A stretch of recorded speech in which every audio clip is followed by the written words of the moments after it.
Hey everyone, Lucky Arduino here. Today I'm coming to you with a little bit of a different video. So our engineering class this semester decided to partner up with a program called Toys for Tots, where we would create toys and donate them to children. So me and my friends decided to create figurines from different games such as Brawl Stars, and I created one from the Kirby games. So here are some examples, and we did this using 3D printing. And mainly I just wanted to make this video about how 3D printing works and the uses that it has. Let's get into it. Alright, so I showed you these before. This is a tick head. I'll put it up on the screen so you can compare it. And this is Peep, which is a character controlled by another character in the game called Nani. I'll show you some more in a second. Here's a little shelf that I have on my desk, which has all of the 3D printed things I've made over the past 4 years in my engineering class. And here is a Kirby keychain that I designed myself, and I put it on my backpack. It's pretty cool. So how exactly did I make these models?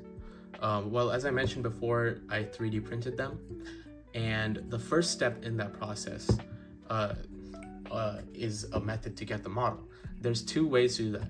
Either you make your own, which is what I did here. I went into a 3D modeling software, Fusion 360, and made this myself. There's also Tinkercad, SolidWorks. There's a lot of them out there. The one that you probably want to use if you're a beginner is Tinkercad. If you're a little bit more advanced, you can use Fusion 360, which is what I did, and it allows me to make models like this.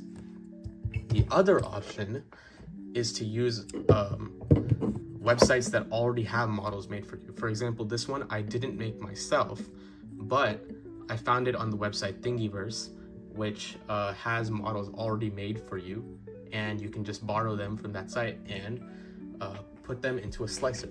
And that's the next step.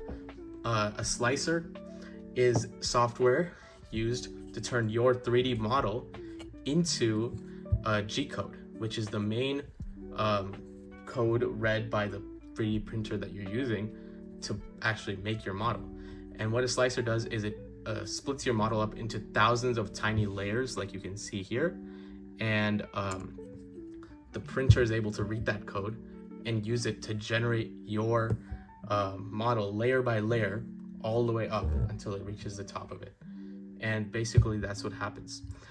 Different printers have different settings, and that's why you have to use the right slicer based on your printer. So if, for example, my engineering class has Bambu Lab printers, so we had to use the Bambu Lab slicer to make sure we had the right settings and so that nothing messed up. And yeah, that's pretty much it. This is, just wanted to show this off. This is one of the coolest models I have. This is an articulated dragon, meaning that it prints interlocked and each of the sections is able to move on its own. It's pretty cool. I got it from a summer program. Shout out Cosmos.